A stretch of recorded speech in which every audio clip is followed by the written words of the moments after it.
नमस्कार दोस्तों, आप सभी का स्वागत है हमारे YouTube channel the guilty files में, जहां हम आपको रूबरू कराते हैं समाज में घटित होने वाले खौफनाक घटनाओं से।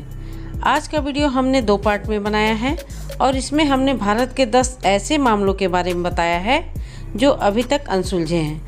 तो चलिए बिना किसी देरी के वीडियो के पहले पार्ट को शुरू करते हैं। तो सबसे पहले हम बात करेंगे आरुषि हेमराज मर्डर केस के बारे में। आरुषि हेमराज हत्याकांड भारत का सबसे जघन्य एवं रहस्यमय हत्याकांड था, जो 16 मई 2008 की रात नोएडा के सेक्टर 25 में हुआ था। आरुषि डॉक्टर राजेश तलवार एवं डॉक्टर नुपुर तलवार की इकलौती पुत्री थी। घटना वाली रात उस घर में इन तीनों के अलावा उनका एक घरेलू नौकर भी था। जब सुबह में आरुषि का शव मिला तो उसकी शव की हालत से इस बात का अंदाजा लगाया गया कि नौकर हेमराज ने ही आरुषि के साथ दुष्कर्म का प्रयास किया। उसके बाद उसकी हत्या कर दी। लेकिन जब दूसरे दिन हेमराज का शव उसी फ्लैट की छत पर पाया गया तो इसने एक नया मोड़ ले लिया। मर्डर वेपन के तौर पर गोल्फ स्टिक और सर्जिकल ब्लेड का इस्तेमाल किया गया था। हेमराज की लाश मिलने के बाद ऐसा माना जाने लगा कि तलवार दंपति ने दोनों को आपत्तिजनक हालत में देखा और अपना आपा खो बैठे और दोनों की हत्या कर दी। 26 नवंबर 2013 को विशेष सीबीआई अदालत ने आरुषि हेमराज दोहरे हत्याकांड में डॉक्टर राजेश तलवार एवं डॉक्टर नुपुर तलवार की आईपीसी की धारा 302-34 के तहत उम्र कैद की सजा सुनाई। उन दोनों ने इस फैसले को हाईकोर्ट में चैलेंज किया, चूँकि न तो इनके खिलाफ कोई सबूत मिला था और न ही इन दोनों ने कुछ कन्फेस किया था। इसलिए 12 अक्टूबर 2017 को इलाहाबाद हाईकोर्ट द्वारा इन दोनों को निर्दोष करार दे दिया गया और उन्हें जेल से रिहा कर दिया गया। तो आज तक ये घटना एक मिस्ट्री बनी हुई है और आज 17 साल बाद भी ये पता नहीं लगाया जा सका कि ये मर्डर किया किसने। इस घटना पर मूवी भी बन चुकी है जिसका टाइटल है तलवार। इसमें इरफान खान और कुकर्णा सेन शर्मा ने तलवार दंपति का किरदार निभाया है। तो चलिए अब हम आगे बढ़ते हैं दूसरे केस की तरफ। दूसरा केस है सुनंदा पुष्कर की मृत्यु का। सुनंदा पुष्कर राजनीतिज्ञ शशि थरूर की पत्नी थी। शशि एवं सुनंदा दोनों की यह तीसरी शादी थी। 2014 में इनके घर में रिनोवेशन का कार्य चल रहा था, इसलिए ये दोनों चाणक्यपुरी के होटल लीला पैलेस में अस्थायी रूप से रह रहे थे। यहीं अपने कमरे से 17 जनवरी 2014 की शाम को सुनंदा मृत पाई गई थी। शव परीक्षण की रिपोर्ट जो एम्स द्वारा दी गई थी उसमें ऐसा कहा गया था कि उनके शरीर पर चोट के निशान मिले हैं तथा पोस्टमार्टम से उनके शरीर में एक ड्रग मिला, जिससे सभी को ये लगा कि शायद उन्होंने ड्रग की ओवरडोजिंग कर ली है। सुनंदा एवं पाकिस्तानी पत्रकार मेहर तरार के बीच ट्विटर पर शशि थरूर के साथ कथित संबंधों को लेकर बहस हुई थी। हालांकि कुछ घंटों के बाद ये ट्वीट डिलीट भी कर दिए गए थे। तो आत्महत्या की वजह उनके पति का एक्स्ट्रा मैरिटल अफेयर माना जाने लगा। लेकिन जब एम्स के डॉक्टर सुधीर गुप्ता ने जुलाई 2014 में ये दावा किया कि उन पर पोस्टमार्टम रिपोर्ट में हेरफेर करने के लिए दबाव डाला जा रहा है।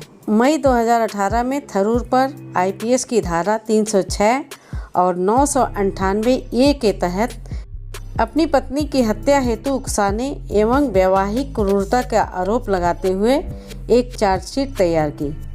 पर 18 अगस्त 2021 को दिल्ली की विशेष अदालत ने शशि थरूर को सुनंदा की मौत के सभी आरोपों से बरी कर दिया। लेकिन आज भी यह मामला उलझा ही है। सुनंदा पुष्कर की मौत हत्या थी या आत्महत्या, यह रहस्य उनके साथ ही चला गया। तीसरी कहानी है अमर सिंह चमकीला की। अमर सिंह चमकीला एक पंजाबी गायक एवं संगीतकार थे। 8 मार्च 1908 को जब चमकीला और उनकी पत्नी अमरजोत पंजाब के महसामपुर में प्रदर्शन के लिए पहुंचे तो अज्ञात मोटरसाइकिल सवारों के एक गिरोह ने कई राउंड फायरिंग की, जिसमें चमकीला, अमरजोत और उनके दल के 2 अन्य सदस्यों की मौके पर ही मौत हो गई। यह मामला तब हुआ जब चमकीला अपनी लोकप्रियता के चरम पर थे। इस गोलीबारी के सिलसिले में कभी कोई गिरफ्तारी नहीं की गई और यह कहा गया कि इस हमले के पीछे सिख आतंकवादी जिम्मेदार हैं। हालांकि इस बात का खंडन चमकीला के एक दोस्त ने किया था कि 3 खालिस्तानी आतंकवादी संगठनों ने चमकीला एवं उनकी पत्नी को उनके विवादास्पद गीतों के कारण निशाना बनाया। हालांकि इस खुलासे की पुष्टि केवल सीबीआई के स्वतंत्र जांच के कारण ही हो पाई थी और यह कितना सही है ये हम कह नहीं सकते।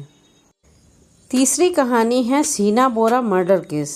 24 अप्रैल 2012 को एक 25 वर्षीय युवती जिसका नाम शीना बोरा था गायब हो जाती है और उसके किसी जानने वाले ने ना उसे खोजने की कोशिश की और ना ही कोई गुमशुदगी की रिपोर्ट दर्ज कराई। शीना बोरा मुंबई मेट्रो 1 में सहायक प्रबंधक के पद पर कार्यरत थी। अगस्त 2015 में मुंबई पुलिस ने शीना की मां इंद्राणी मुखर्जी, ड्राइवर श्याम वर पिंटू राम राय को उसके संदिग्ध गतिविधियों के कारण गिरफ्तार किया। तो पूछताछ के दौरान उसने शीना के हत्या की बात भी पुलिस को बता दी और उसके दिए बयान के आधार पर जब पुलिस ने अगस्त 2015 में शीना की मां इंद्राणी मुखर्जी एवं इंद्राणी मुखर्जी के पूर्व पति संजीव खन्ना को शीना का अपहरण करने, उसकी हत्या करने एवं बाद में उसकी लाश को जलाकर सबूत मिटाने के जुर्म में गिरफ्तार किया। तब यह मामला संज्ञान में आया। बाद में इस मामले में इंद्राणी के वर्तमान पति पीटर मुखर्जी को भी गिरफ्तार किया गया। इंद्राणी मुखर्जी के ड्राइवर राय और उसके पूर्व पति खन्ना ने तो यह जुर्म कबूल कर लिया, पर इंद्राणी व पीटर का कहना था कि शीना जीवित है और यूएसए में रह रही है। हमने ये बात सबसे छिपाई थी क्योंकि राहुल मुखर्जी जो कि पीटर की पहली पत्नी का बेटा था वो शीना के पीछे पड़ा हुआ था। इंद्राणी ने शीना को अपनी बहन बताया हुआ था, लेकिन 26 अगस्त 2015 को शीना के भाई मिखाइल ने खुलासा किया कि वो और शीना इंद्राणी के बच्चे हैं ही नहीं। शीना के भाई मिखाइल ने खुलासा किया कि वो और शीना इंद्राणी के बच्चे हैं, न कि भाई बहन। ये खुलासा काफ़ी चौंकाने वाला था। राय के बताए गए स्थान पर जब पुलिस पहुंची तो वहां उन्हें हड्डियों, खोपड़ी और दांतों के अवशेष पाए गए। डीएनए टेस्ट से पता चला कि मिखाइल सच कह रहा था, शीना बोरा इंद्राणी की बेटी थी, न कि बहन। बहरहाल इस बात का कोई सुराग नहीं मिला कि शीना का कत्ल इंद्राणी ने ही किया है। इसलिए सबूतों के अभाव में 2022 को बॉम्बे हाई कोर्ट ने 6 साल तक अंडर ट्रायल रहने के बाद इंद्राणी को जमानत दे दी। इस हत्याकांड पर डार्क चॉकलेट नाम की एक फिल्म भी बनी है। हमारी अगली स्टोरी है बॉलीवुड एक्ट्रेस जिया खान की, जिन्होंने 3/6/2013 को 25 वर्ष की उम्र में फांसी लगाकर अपनी जान दे दी थी। जिया के रूम से पुलिस को 6 पन्नों का सुसाइड नोट मिला था, जिसमें अभिनेता आदित्य पंचोली के बेटे सूरज पंचोली का जिक्र हुआ था।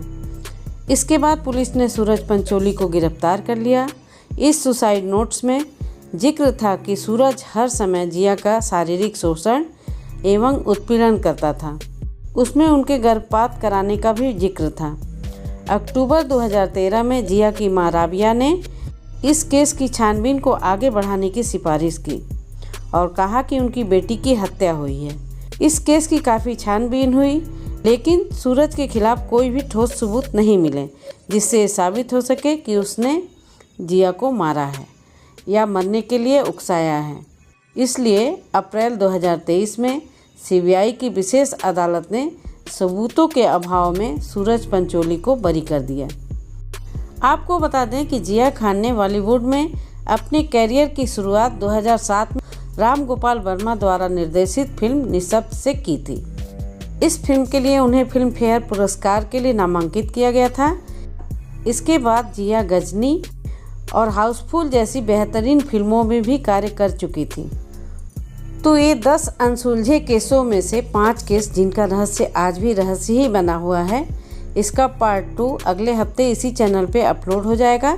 तब तक के लिए स्वस्थ रहिए, मस्त रहिए और मेरे इस चैनल को सब्सक्राइब और शेयर कीजिए। धन्यवाद।